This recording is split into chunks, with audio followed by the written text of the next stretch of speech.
Batting কিংবা bowling, এই মুহূর্তে সাদা পোশাকে বাংলাদেশের সেরা তারকা মেহেদী হাসান মিরাজ খুঁজে পেয়েছেন স্বপ্নের ঠিকানা।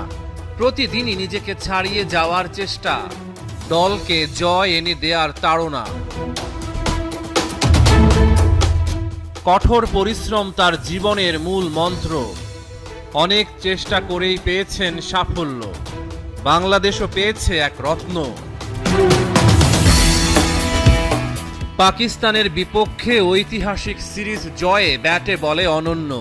2 টেস্টেই তার ব্যাটিং ছিল দলের জন্য ভীষণ গুরুত্বপূর্ণ।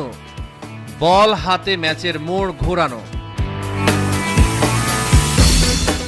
গত 1 বছরে মিরাজ টেস্টে বাংলাদেশের সেরা ব্যাটসম্যান। 10 ইনিংসে 380 রান ওর ব্যাটে। মুমিনুল আর মুশফিক পরের 2টা স্থানে।